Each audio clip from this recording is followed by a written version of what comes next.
జాగ్రత్తగా దేవుని సన్నిధిలో దేవుని వాక్యం వినేటప్పుడు ఎలా వినాలో మీకు తెలుసు. కాబట్టి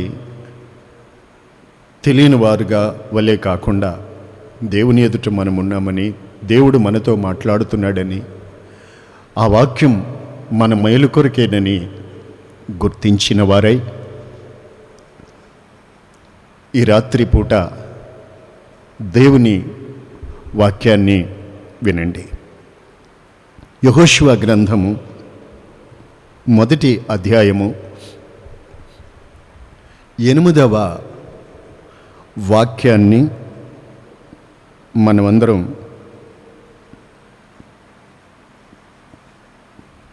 చూడాలి. మీరు బైబిల్ తీసి చదువుకోగలిగితే ఆ మాట మీరు తెలుసుకుంటారు.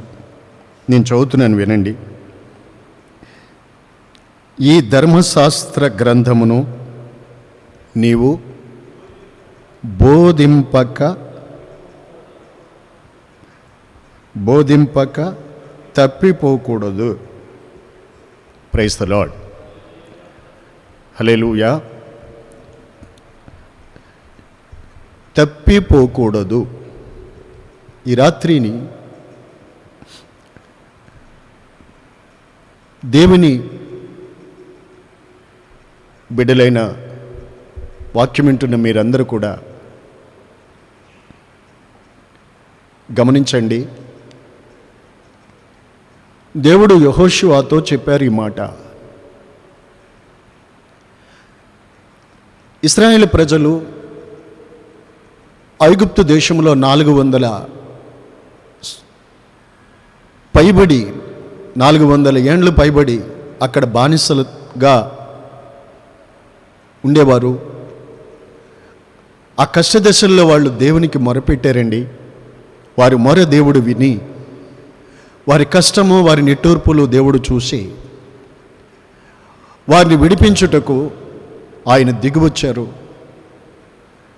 మోషేకి ప్రత్యక్షమయ్యి వారిని మంచి దేశానికి, పాలుతేనెలు ప్రవహించే దేశానికి తీసుకెళ్ళి బాధ్యతలు అప్పగించి మోషే ద్వారా ఆ ప్రజల్ని నడిపిస్తూ వచ్చారు. దేవుడు ఎన్నో వారి మార్గాల్లో, ఐగుప్తులో వారి మార్గాల్లో ఎన్నో అద్భుతాలు చేస్తూ నడిపించారు. ఆ తర్వాత దేవుడు తన ప్రజలకు ధర్మశాస్త్రాన్ని, ఆయన న్యాయ విధులను, కట్టడలను మోషే ద్వారా ఇశ్రాయేలు ప్రజలకు ఇవ్వడం జరిగింది. తర్వాత మోషే సేవ సంపూర్ణమవుతూ ఉన్నప్పుడు ఆ బాధ్యతలు ఇశ్రాయేలుని తీసుకెళ్ళి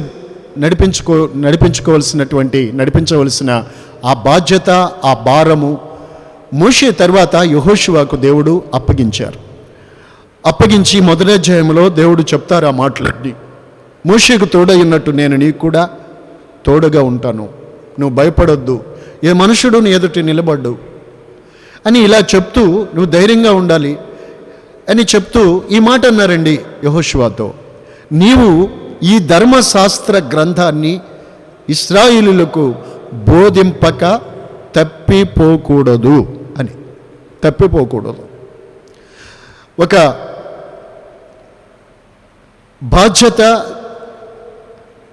దేవుడు అతనికి అప్పగించారు. అందులో నుండి ఆ వ్యక్తి తప్పిపోకూడదని దేవుడు చెప్తున్నారు. దేవుడు ఒక వ్యక్తికి ఒక బాధ్యత కానీ ఏదైనా కానీ ఇచ్చారు అని అంటే దేవుడిచ్చింది గొప్ప భాగ్యం గనుక దానిలో నుండి ఆ వ్యక్తి తప్పిపోకూడదు. స్తోత్రం. తప్పిపోకూడదు. తప్పిపోతే తెప్పలే, తప్పిపోతే పాడే, తప్పిపోతే పాట్లే. చూడండి, ట్రాక్ మీద వెళ్ళేటువంటి ట్రైను ఎంత దూరమైనా, ఎంత భారమైనా, ఎంతమందితోనైనా, ఎంత బరువైనా తీసుకుని పోగలదు ఎంతసేపు ట్రాక్ మీద ఉంటే. ఆ ట్రాక్ కాక తప్పిపోయిందనుకోండి పడిపోతుంది. అలాగే దేవుడు మనల్ని ఉంచిన స్థితిలో, స్థానంలో, బాధ్యతల్లో, దేవుడిచ్చిన దానిలో నుండి మనము ఎవరూ కూడా తప్పిపోకూడదు. హల్లెలూయా. ఒకప్పుడు మనమంతా ఎలా ఉండేవారము అంటే యెషయా గ్రంథము 53:6 చెప్తారు, దేవుని వాక్యం మనకు చెప్తుంది, మనమంతా తప్పిపోయిన గొర్రెల్లాగా ఉండేవాళ్ళం, తప్పిపోయిన గొర్రెల్లా తిరిగేవాళ్ళం, తప్పిపోయిన గొర్రెల్లాంటి వాళ్ళం మనం ఒకప్పుడు. అయితే ప్రభువైన యేసుక్రీస్తు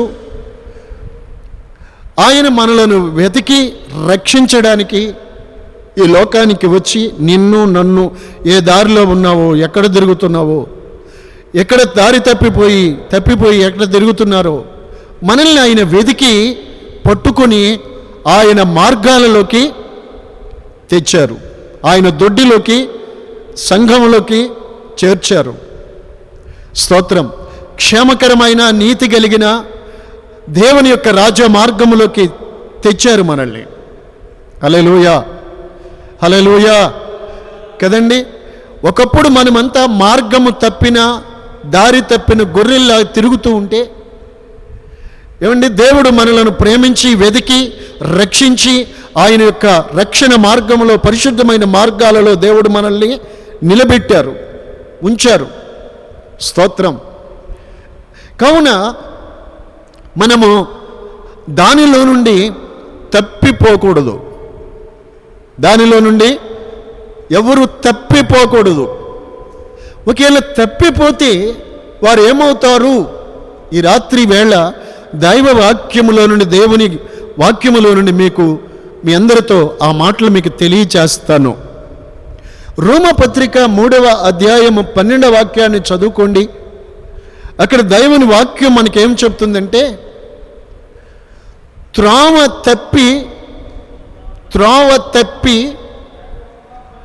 పనికి మాలిన వారైతిరి. చాలండి.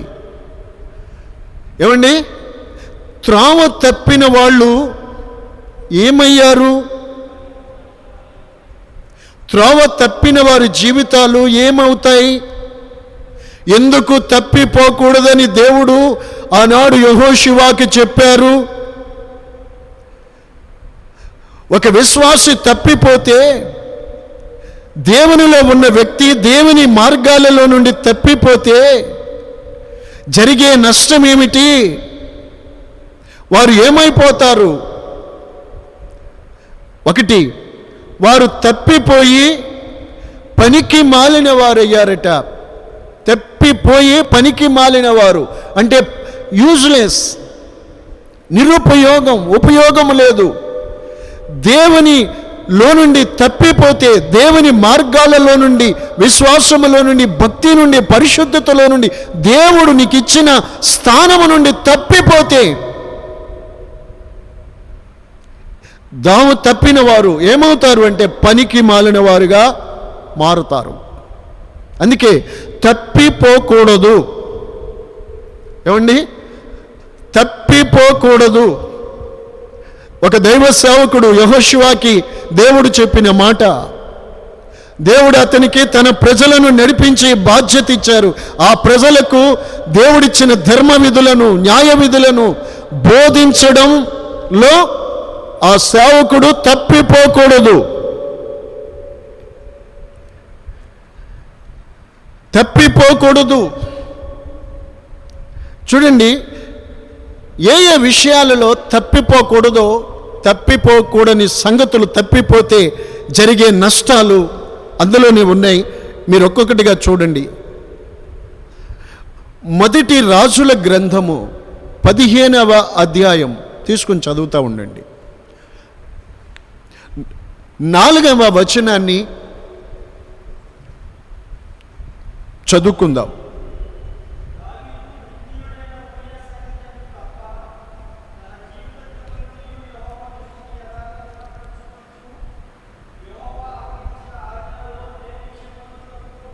హల్లెలూయా. చూసారండి, మనము దావీదును గురించి ఇక్కడ వాక్యములో చదువుకుంటున్నాం. భక్తుడైన దావీదు ఒకప్పుడు అతని జీవితం చాలా పనికిమాలింది. అతడు దారి తప్పిన ఆ పరిస్థితులు చాలా శాపగ్రస్తమైనవి. Praise the lord. తరువాత తన పాపమునకు పశ్చాత్తాపడి దేవుని సన్నిధిలో ఏడ్చి దేవునిని కోరుకున్నారు. ఏంటో తెలుసండి? ఒక్కటే, నీ పరిశుద్ధాత్మను నా యొద్ద నుండి తీసేయకు. నీ రక్షణానందం కోల్పోయాను, పోగొట్టుకున్నాను. మరలా నాకు దాన్ని పుట్టించు. హిమము కంటే నేను తెల్లగా ఉండునట్లు నన్ను కడుగు అని 51వ కీర్తనలో దావీదు దేవునిని వేడుకున్నారు. తన జీవిత కాలమంతట్లో నుండి మరలా దేవుడు ఇచ్చిన ఆజ్ఞలలో దేనిలోనూ కూడా దావీదు తప్పిపోలేదు.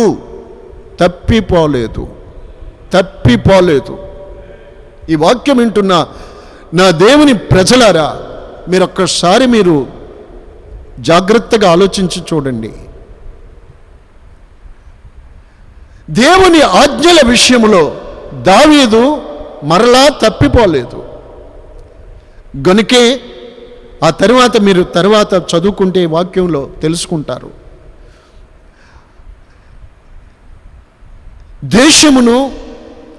దేశములో అతని సింహాసనమును, అతని రాజ్యమును స్థిరపరిచాడు దేవుడు.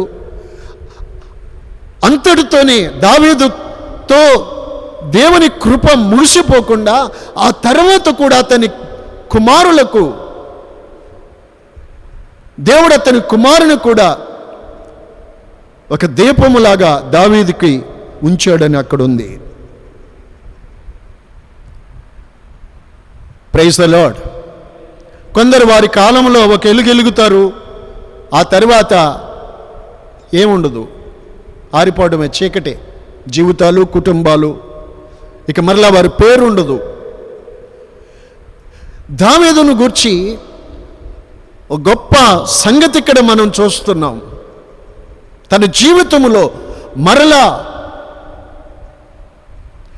దేవుడు ఇచ్చిన ఆజ్ఞలలో దేనిలోనూ కూడా అతను తప్పిపోలేదు.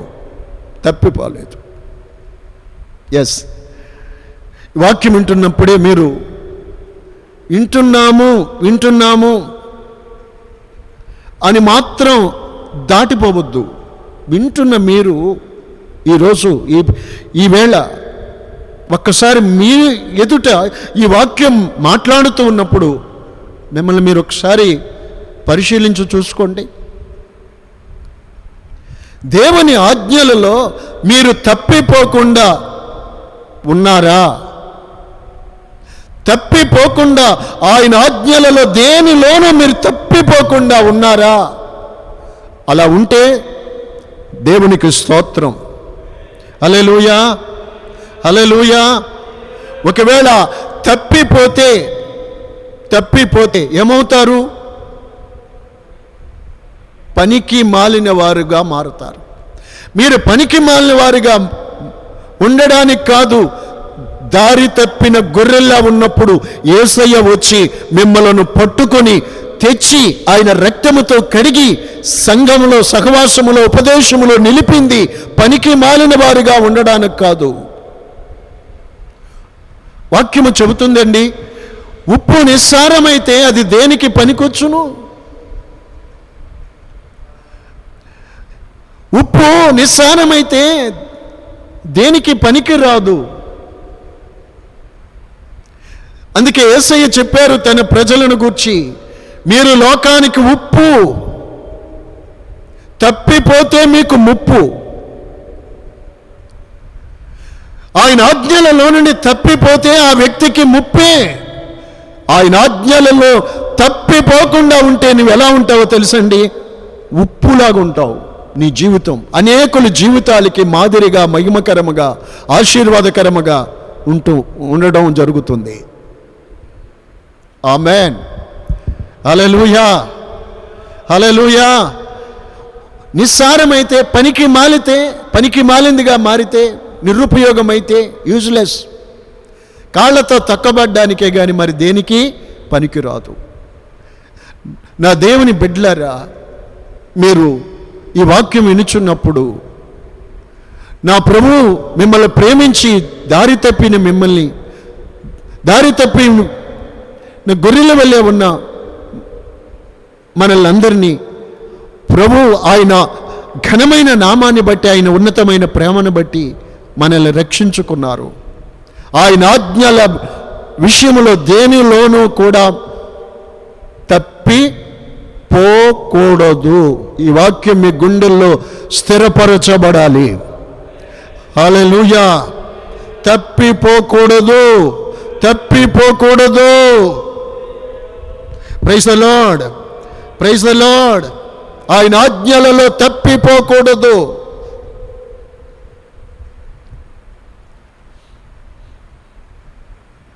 ఇంకొక మాట మీకు చూపిస్తాను చూడండి. యాకోబు పత్రికలో 3వ అధ్యాయము 2వ వాక్యము చదువుతారు.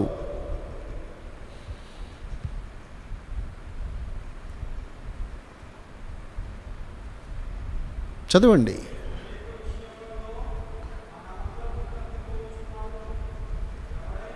ఎవడైనను మాట యందు తప్పని ఎడల అట్టివాడు లోపము లేని వాడై తన సర్వ శరీరమును స్వాధీనమందుంచుకొన గల శక్తి గలవాడవుతాడు. ఆమేన్. మాట యందు తప్పకూడదు. దేవుని ప్రజలమైన మనము మన మాటల్లో తప్పిపోకూడదు, మాటలో తప్పకూడదు. మీ మాట అవునంటే అవును, కాదంటే కాదు. వీటికి మించింది దుష్టుని నుండి పుట్టేది. మాటలో తప్పిపోకూడదు. స్తోత్రం. ఎన్నో మాటలు ఉన్నాయి, వ్యర్థమైన మాటలు, పోకిరీ మాటలు, నిరుపయోగమైన మాటలు ఎన్నో ఉన్నాయి. ఆ మాటలు మనం ఆడకూడదు, ఆడరాని మాటలు.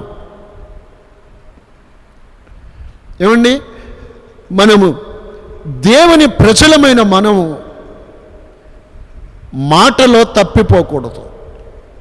అలా తప్పిపోనోడు తన లోపము లేనివాడై తన శరీరమును స్వాధీనం అందించుకునే శక్తి గలవాడవుతాడు. పాత నిబంధన గ్రంథంలో యెఫ్తా అనేటువంటి ఒక వ్యక్తిని గురించి చదువుదాం. జడ్జెస్, న్యాయాధిపతుల గ్రంథం 11వ అధ్యాయం 35వ వచనం చూడండి. ఈ యెఫ్తా అమోనీయుల మీదకి యుద్ధానికి వెళుతూ ప్రార్థన చేసుకుంటాడు. మిస్పాలో దేవుని సన్నిధిలో కూడుకొని వెళ్ళి ప్రార్థన చేసుకుంటాడు. ఏమని? దేవా, నీవు నా శత్రువుల మీద నాకు జయమిచ్చినట్లయితే నేను నా ఇంటికి వచ్చినప్పుడు, యుద్ధంలో నుండి తిరిగి జయం పొంది నా ఇంటికి వచ్చినప్పుడు, నా ఇంటి ద్వారము నుండి ఏది నాకు ఎదురుగా వచ్చునో దానిని నేను నీకు దహన బలిగా ఇస్తాను అని ప్రార్థన చేసుకున్నాడు. లేక మొక్కుకున్నాడు. అది నీకు దహన బలిగా ఇస్తానని. ఈ యెఫ్తా లేచి వెళ్ళి తన శత్రువులతో యుద్ధమాడాడు. దేవుడు అతని శత్రువులందరినీ అతనికి అప్పగించాడు. శత్రువుల మీద జయం కలిగింది. విజయోత్సవముతో, మహా సంతోషముతో అతడు తన ఇంటికి తిరిగి వస్తాడు. ఈ యెఫ్తాకి ఒక కుమార్తె ఉన్నారు. ఆమె గాక మగ సంతానం కానీ ఆడ సంతానం కానీ ఆయనకు లేరు. వాళ్ళ నాన్నగారు జయముతో ఇంటికి తిరిగి వచ్చుచున్నప్పుడు యెఫ్తా కుమార్తె సంతోషముతో ఇంటి నుండి బయటకు వచ్చి వాళ్ళ నాన్నగారికి ఎదురెళ్ళింది. అప్పుడు అంటారు యెఫ్తా ఓ మాట, అమ్మా నేను యెహోవాకు మాట ఇచ్చాను. ఆ మాటకు మీరు ఆ వాక్యాన్ని మీరు గుర్తుపెట్టుకోండి. ఏమన్నారండి? నేను యెహోవాకు మాట ఇచ్చాను. హల్లెలూయా. నేను దాన్ని వెనక్కి తీయలేను. చూశారండి, దేవునికి మాట ఇచ్చాడు, ఆ మాటను నెరవేర్చుకున్నాడు. నా దేవుని బిడ్డలారా, మాటలో తప్పిపోకూడదు. స్తోత్రం. దేవునితో మీరు అన్న మాట, మీరు బాప్తిసం పొందినప్పుడు దేవునితో మీరు చెప్పినటువంటి ప్రామిస్ మాట, దేవునికి మీరు ఇచ్చిన మాట, ఆపత్కాలంలో కానీ ఏ సమయంలో కానీ ఏమండి దేవునితో మీరు చేసినటువంటి ప్రతిష్ట, ఆ మాట తప్పిపోకూడదు. హల్లెలూయా. నా జీవిత కాలం అంతా ప్రభువా నేను నీకు సేవ చేస్తాను, లేక నీకు నేను ప్రతిష్ఠితుడనై ఉంటాను, నీకు లోబడి బ్రతుకుతాను, విధేయత చూపిస్తాను, నిన్నెంబడిస్తాను. మీరు దేవునితో ఏ మాట అయితే చెప్పారో ఆ మాటలో తప్పిపోకూడదండి. హల్లెలూయా. చూడండి, హన్నాకి పిల్లలు లేరు, దేవునికి మొక్కుకుంది. దేవుడు ఆమె ప్రార్థన విన్నారు. ఆమె గర్భము ధరించి కుమారుని కన్నది. అప్పుడు ఆమె ఏమని అనుకున్నది అంటే, నాకు ఒక మగబిడ్డనివ్వండి, ఆ బిడ్డను నీకు బ్రతుక్కాలమంతా వాడిని నీకు ఇస్తాను, వాడి తల మీదకి క్షౌరపకత్తి రానియనయ్యా అన్నది. మాటలో తప్పిపోలేదు. దేవుడు ఆమెకు సమయాలను ఇచ్చారు, మగబిడ్డనిచ్చారు. ఆ బిడ్డను దేవుని మందిరానికి తీసుకెళ్ళి అదుగో అక్కడ దేవునికి ప్రతిష్ఠించారు. ఏ విషయంలో కానివ్వండి, ఇలాగా ప్రతి విషయంలో ఈ వాక్యం వింటుండగానే మీకు గుర్తొస్తాయి. మీరు ఏ విషయంలో దేవునితో ఏ విధంగా మీరు మాట ఇచ్చారో ఆ మాటని మాటలో తప్పిపోకూడదు. హల్లెలూయా. మీరందరూ స్తోత్రం చెప్పుకోండి, దేవుని స్తుతించండి. హల్లెలూయా, హల్లెలూయా. మాట తప్పకూడదు, మాట తప్పకూడదు. అది దేవుని బిడ్డలకు మనకు ఉండవలసిన నీతి. Praise the Lord. స్తోత్రం. చూడండి, మరికొన్ని విషయం మీకు చెప్తానండి. యేసు ప్రభువారు ఈ లోకములో ఆయన సశరీరుడుగా సంచరిస్తూ 12 మంది అపోస్తులను దేవుడు ఏర్పరచుకున్నారు. ఆయనకి శిష్యులుగా 12 మందిని ప్రభువు ఏర్పరచుకున్నారు. ఆయన ఘనమైన సేవకు వారిని ఎన్నుకున్నారు, ఏర్పరచుకున్నారు. స్తోత్రం. హల్లెలూయా. విద్య లేని వారు, చేపలు పట్టే జాలర్లు అందులో కొందరున్నారు. ఇలా దేవుడు వారిని ఏర్పరచుకుని వారిని పిలిచి ఆయన ఘనమైన సేవకు పిలుచుకుంటే ఏమండి, అందులో ఒక వ్యక్తి చూడండి ఏం చేశారో తెలుసండి, తప్పిపోయారు. చదువుతారా? అపోస్తుల కార్యాలు 1వ అధ్యాయం 24వ వాక్యంలో అతడు తప్పిపోయి ఆ అపోస్తలత్వాన్ని, ఆ పరిచర్యను పోగొట్టుకున్నాడు కదా. యోధా తప్పిపోయి పోగొట్టుకొనిన పరిచర్య. చూసారండి, యూదా తప్పిపోయి పోగొట్టుకున్నాడు. నా సహోదరుడా, నా సహోదరి, మీరు ఆలోచించుకోండి. వాక్యం వింటుండగానే దేవుడు ఆ రోజున ఏమండి యూదాకి గొప్ప అపోస్తులుగా ఉండడంలో వారికి ఆ 12 మందికి కూడా కలిగిన ఆ స్థానము, ఆ సముచితమైన స్థానం, ఆ గొప్ప స్థానంలో నుండి యోధా తప్పిపోయాడు. ఎలా? ఒక వ్యక్తి ఎప్పుడు ఊరికే తప్పిపోడు. తనేదో లోకములో దానిని ఆశించటం వల్ల, లోకములో దేనినో కోరుకొని ఇష్టపడి నందువల్ల తప్పిపోతాడు. స్తోత్రం, స్తోత్రం. అతడు తప్పిపోయినప్పుడు పనికి మాలిన వ్యక్తిగా, శాపగ్రస్తుడిగా మారుతాడు. హల్లెలూయా. ఎంతో ఘనమైన స్థితిని దేవుడిచ్చాడు. కానీ యోధా డబ్బు కోసం, ధనాపేక్ష అతను తప్పిపోవడానికి కారణమండి. ఈ రోజున కూడా నా దేవుని ప్రజలారా, మీరు ఒక్కసారి ఆలోచించి చూడండి, మీరు ఎలా ఉన్నారు? దేని కొరకు యోధా తప్పిపోయాడు? డబ్బు కోసం. హల్లెలూయా. తప్పిపోయి అతడు పోగొట్టుకున్నాడు పరిచర్య, అపోస్తులత్వం. హల్లెలూయా. అది ఎంత భాగ్యం అంటే, ఈ ప్రపంచం దేవుని యందు విశ్వాసం ఉంచి యేసుక్రీస్తు రాకడ కొరకు, రాజ్యము కొరకు ఎదురు చూస్తున్న పరిశుద్ధులు పొందబోయే ఆ స్వాస్థ్యమునకు, పరలోక పట్టణానికి ఒక గొప్ప ప్రాకారము, ఆ ప్రాకారానికి 12 ముత్యములతో పునాదులు ఉన్నాయి. ఆ 12 పునాదుల మీద 12 అపోస్తుల పేర్లు చెక్కబడి ఉన్నాయి. అపోస్తులు ప్రకటన గ్రంథం 21:14లో ఆ 12 పునాదుల మీద 12 అపోస్తుల పేర్లు ఉన్నాయి. అక్కడ మనం పరలోకం వెళ్ళినప్పుడు చూస్తాం అది. అయితే అక్కడ ఖచ్చితంగా యోధా పేరు ఉండాల్సిందే, కానీ పోగొట్టుకున్నాడు. ఎందువల్ల? తప్పిపోయినందువల్ల. స్తోత్రం, స్తోత్రం. ప్రియులారా, లోకములో అతను యేసును వదిలి, యేసుని తప్పిపోయి ప్రధాన యాజకుల దగ్గరికి వెళ్ళి, ఆయన నేను మీకు అప్పగిస్తాను, మీరు నాకేమిస్తారు? 30 వెండి నాణాలు.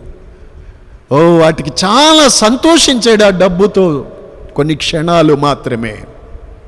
బైబిల్ చెప్తుందండి, మీకు చెప్తున్నాను ఈ మాట చెప్పడానికి నేను ఎంత సంతోషిస్తున్నానో. ధనమును నమ్ముకొనివాడు పాడైపోతాడు.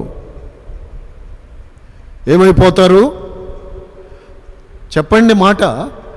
ధనమును నమ్ముకొనివాడు పాడైపోతాడు. ఇంతకంటే ఏం కావాలి? యోధా ఒక సాక్ష్యం, ఒక రుజువు. చాలా సంతోషించాడు. 30 వెండి నాణాల, ధన్యం నా జీవితం అనుకున్నాడు.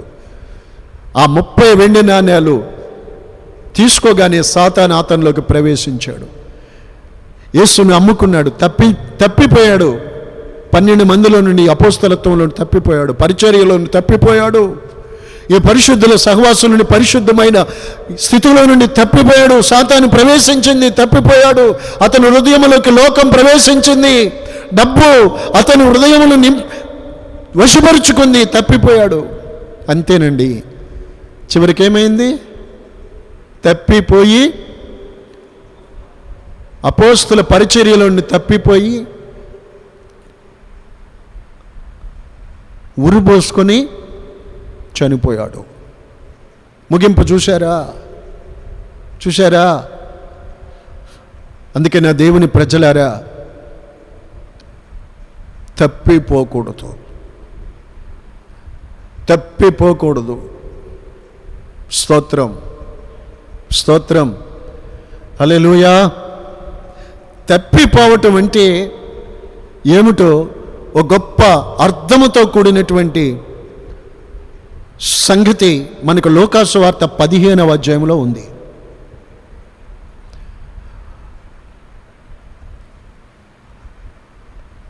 ఒక తండ్రికి 2 కుమారులు ఉన్నారు. క్రైస్తవ సమాజం, సంఘాల్లో, జీవితంలో మీరు ఎన్నోసార్లు వినుంటారు ఈ మాటలు. ఒక తండ్రికి 2 కుమారులు ఉన్నారు. వారిలో చిన్నవాడు, తండ్రి నా ఆస్తిలో, నీ ఆస్తిలో నాకు వచ్చే భాగం ఇమ్మని అడిగాడు. తండ్రి కదండి. ఆ తండ్రి వాడికి రావాల్సినటువంటి భాగము అతనికి ఇచ్చాడు. తండ్రి కదా, ఇచ్చాడు. వినండి, తండ్రి ఆస్తిని పంచి ఇవ్వడం ఎప్పుడూ ఇష్టపడతాడు. తన బిడ్డలకి తన ఆస్తిని పంచి ఇవ్వాలని బుద్ధి కలిగిన తండ్రి తన బిడ్డల కొరికే, మీ కొరికే రా అనుకుంటాడు. పంచి ఇచ్చాడండి. ఆ తర్వాత ఆ చిన్న కుమారుల్లో స్వేచ్ఛానుసారం, బైబిల్లో ఉంది కదండి, స్వేచ్ఛానుసారంగా తిరుగువాడు లెస్సైన జ్ఞానానికి విరోధి. ఈ ఆస్తిని చేతపుచ్చుకొని ఆ చిన్న కుమారుడు తను వెళ్ళాలనుకున్న చోటుకి వెళ్ళాడు. తినాలనుకున్నవి, తిరగాలనుకున్నవి, చేయాలనుకున్నవి అన్నీ తండ్రి సన్నల నుండి దూరం అయిపోయి తను వేశ్యలతో తిని తాగి అంతా పాడు చేసుకున్నాడు. చివరికి కరువు వచ్చేసింది. ఆ ఊళ్ళో అంతా పోయింది, ఏమీ లేదు, తన దగ్గర ఏమీ లేదు, అంతా పోయింది. ఆకలికి చివరికి ఆకలి తీర్చుకునేదానికి ఆ ఊళ్ళో ఓ పందులు మేపేవాడి దగ్గర పందులు కాసేదానికి కుదిరాడు. వాడు కూడా ఏమి ఇవ్వలేదండి, ఎవరూ అతని మీద జాలి పడలేదు. చివరికి ఒకరోజు అతనికి బుద్ధి వచ్చింది.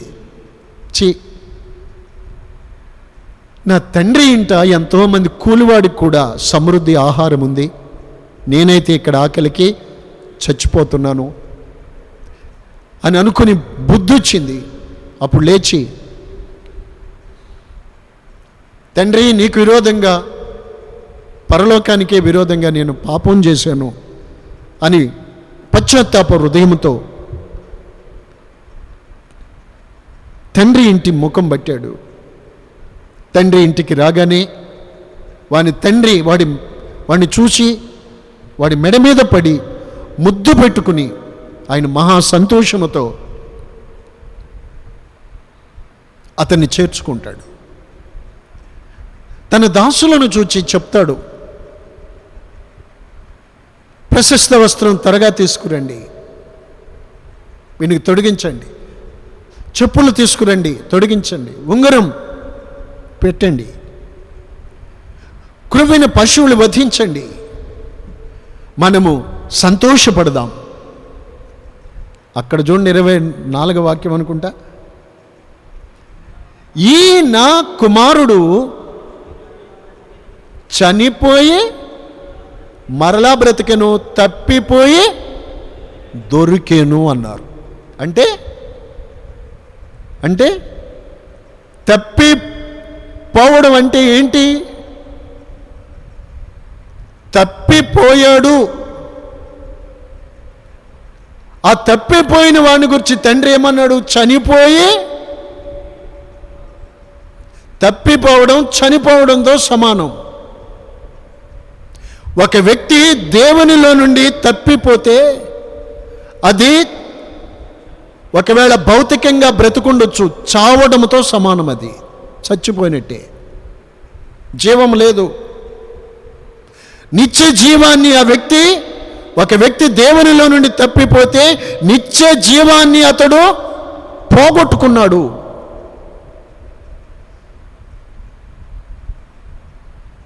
ఒకవేళ లోకంలో కొన్నాళ్ళు బ్రతుకుండొచ్చు, కానీ దేవునిలో నుండి తప్పిపోవడం అంటే చనిపోవడంతో సమానం.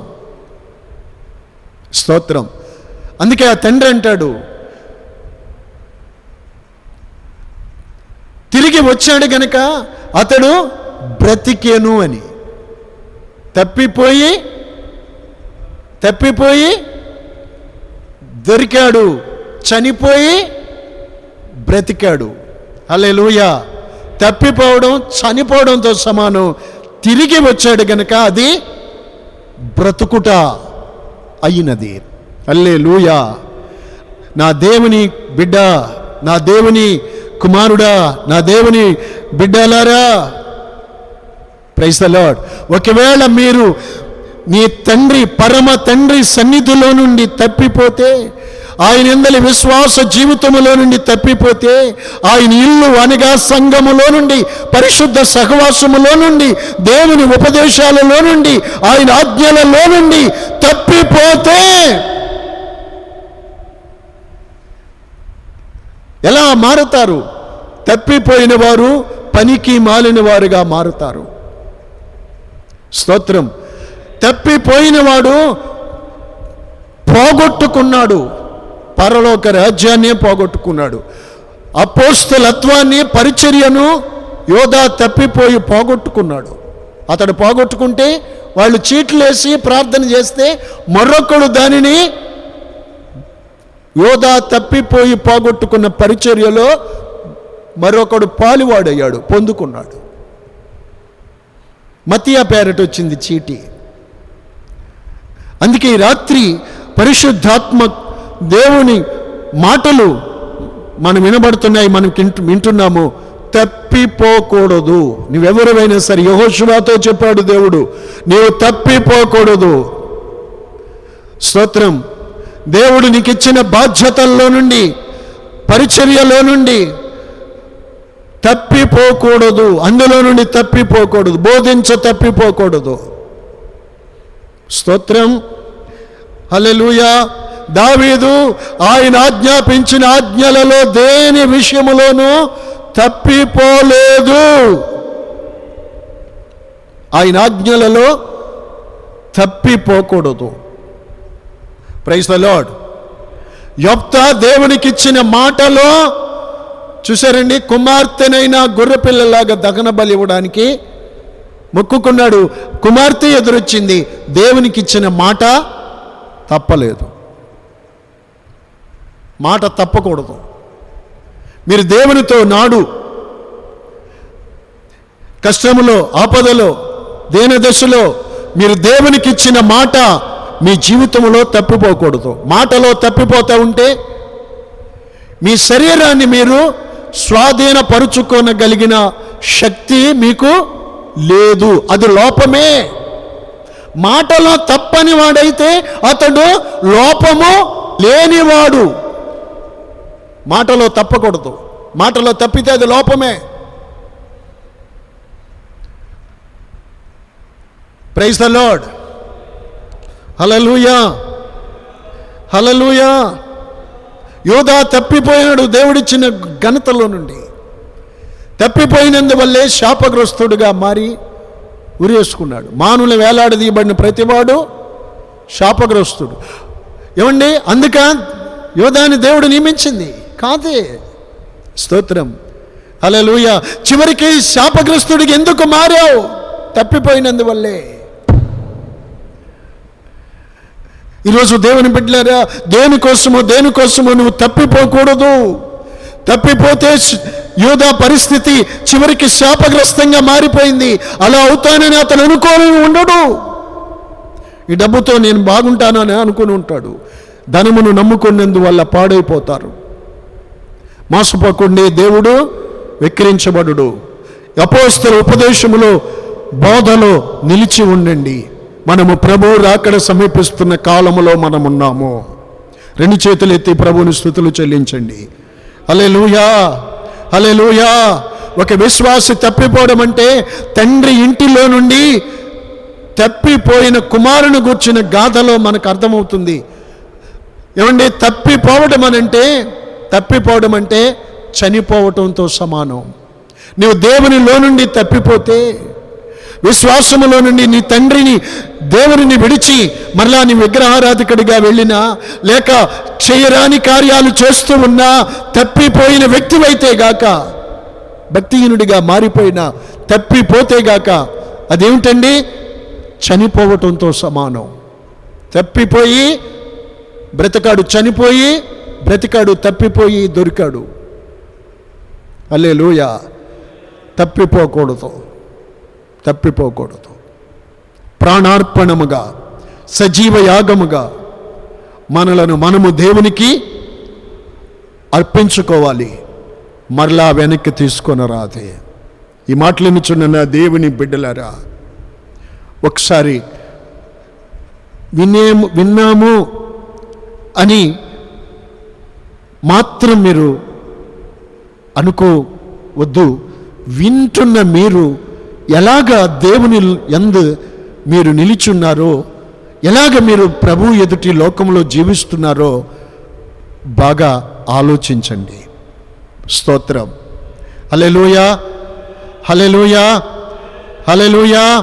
దేవుడు అక్కడ యెహోషువకి చెప్తా ఉంటారు, నువ్వు తప్పిపోకూడదు అని చెప్పిన తర్వాత వచనాలు మీరు చదువుకుంటే, తప్పిపోకుండా ఉంటే నీ మార్గములో నీ వర్ధిల్ల చేసుకుని చక్కగా నువ్వు ప్రవర్తిస్తావని అక్కడ చెప్పారు.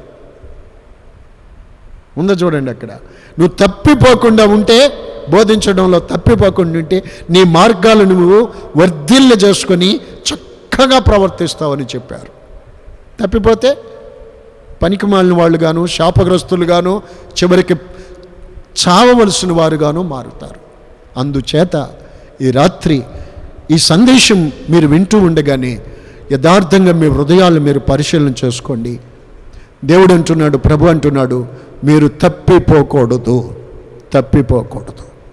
స్తోత్రం. ఉపదేశములో నుండి కానీ, సహవాసములో నుండి కానీ, ఏమండి, దేవుని ఆజ్ఞల విషయంలో కానీ, మాటల్లో కానీ తప్పిపోకూడదు. Praise the lord. దేవునిలో నుండి తప్పిపోతే చనిపోవటంతో అది సమానం. ఒక వ్యక్తి దేవునిని విడిచి తప్పిపోతే ఆ వ్యక్తి నిత్య జీవానికి అపాత్రుడుగా మారిపోతాడు. తప్పిపోకూడదు. తలలు వంచండి, మోకరించండి, కళ్ళు మూయండి, చేతులు పైకెత్తి ప్రభు ఎదుట మీరు ఈ వాక్యం వింటున్నప్పుడే, ఈ వాక్యం వింటూ ఉండగానే మీరు ఎలాగా ఉన్నారో ఆలోచించేయండి. దారి తప్పిన గొర్రెల్లా ఉన్నప్పుడు ఆయన నిన్ను వెతికి రక్షించుకున్నారు. నిన్ను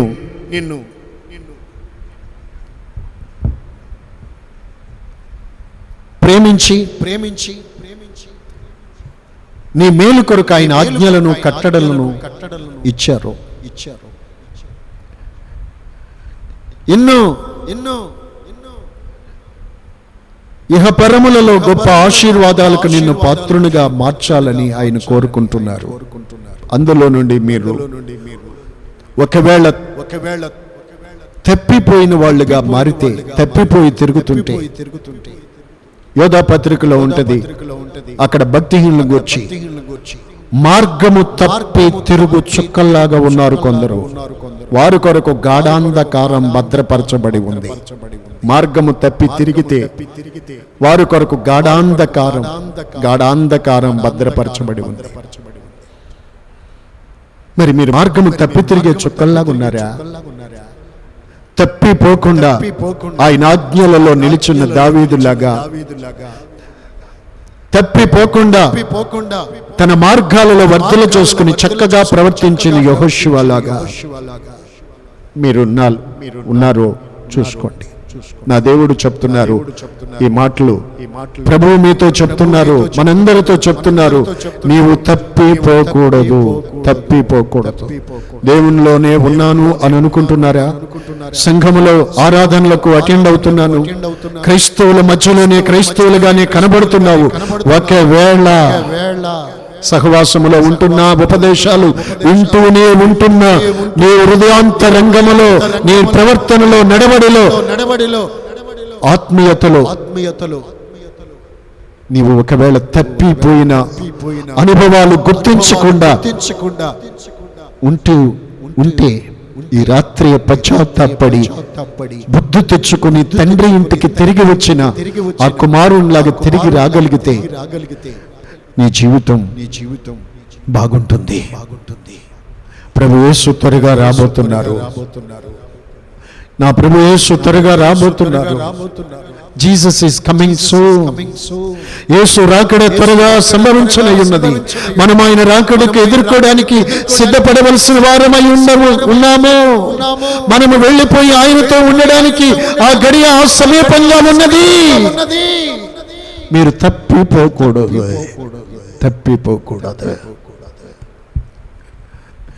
ప్రార్థన చేసుకోండి. ఆగి ఆలోచించండి. ప్రార్థన చేసుకోండి. అందరూ ప్రార్థన చేసుకోండి.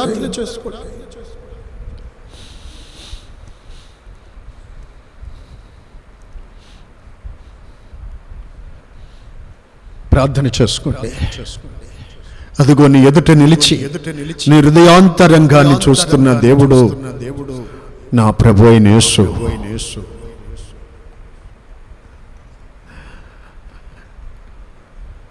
ఏ విషయంలో మీరు తప్పిపోయారో,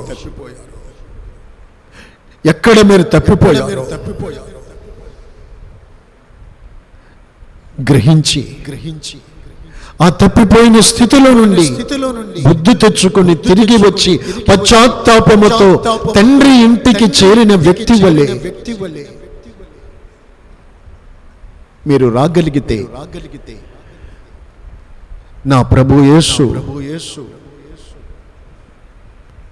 మీ కొరకు సిద్ధపరిచి ఉంచిన స్థానాన్ని మీరు పొందుకొని ఆ స్థానములో మీరు చేరి సంతోషించగలుగుతారు. హల్లెలూయా, హల్లెలూయా. పరిశుద్ధాత్ముడా మీకు స్తోత్రం. అందరూ దేవుని ఘనపరచండి. పరిశుద్ధాత్ముని వాక్కునిచ్చిన దేవుని ఘనపరచండి. స్తోత్రం. ఈ రాత్రి దేవుని వాక్కు చేత మీరు హెచ్చరించబడుతున్నారు. ఈ రాత్రి మనము దేవుని వాక్యము చేత దర్శించబడుతున్నాము. అలక్ష్యము చేయకండి. హల్లెలూయా, హల్లెలూయా, హల్లెలూయా, హల్లెలూయా.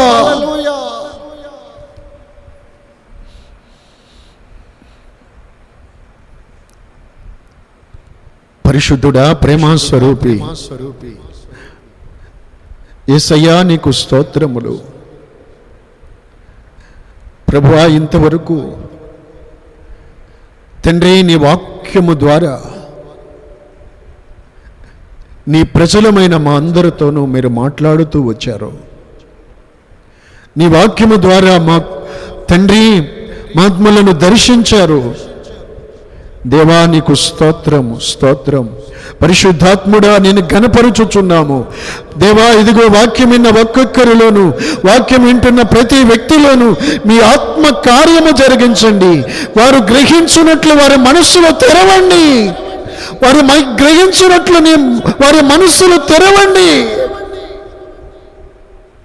నీ వాక్యమును గ్రహించి తండ్రి వారు ఏ స్థితిలో ఉన్నారో గుర్తించి ప్రభువా, దేవా తండ్రి తప్పిపోకుండా ఒక్కొక్కరిని తండ్రి అంతము వరకు మీరుంచిన స్థానములో, మీరు ఇచ్చిన బాధ్యతలలో, వారి యొక్క తండ్రి ఇచ్చిన రక్షణలో వారిని స్థిరపరచబడినట్లు నీ ఆత్మ చేత నింపి బలపరచునాయనా. ప్రభువా తండ్రి యేసయ్యా, నీవు ఇచ్చిన ఆజ్ఞలలో తప్పిపోకూడదు, మాటలో తప్పిపోకూడదు, బోధించటలో తప్పిపోకూడదు. నా తండ్రి, నా ప్రభువా యేసయ్యా, తప్పిపోయి పనికి మాలిన వారిగాను, శాపగ్రస్తులుగాను, చచ్చిన వారిగాను మారకూడదు తండ్రి. నిత్య జీవానికి అపాత్రులు కాకూడదు ప్రభువా. నీ బిడ్డలందరినీ స్థిరపరుచునైనా, మీ ఆత్మచేత బలపరుచునైనా.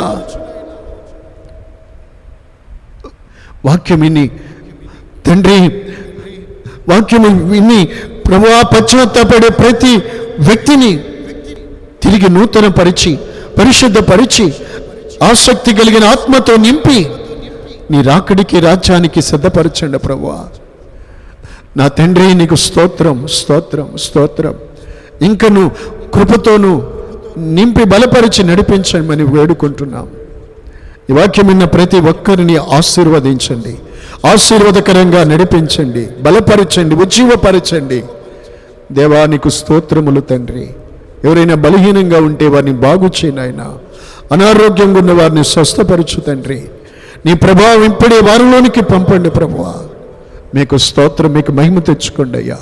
మీకు మహిమ తెచ్చుకోండి అయ్యా, మీకు మహిమ తెచ్చుకోండి అయ్యా. తిరిగి నూతన పరచండి దేవా, ఉజ్జీవపరచండి తండ్రి, బలపరచండి నాయన. నీ కృపలో స్థిరపరిచి నీ రాకడికి సిద్ధపరచండి.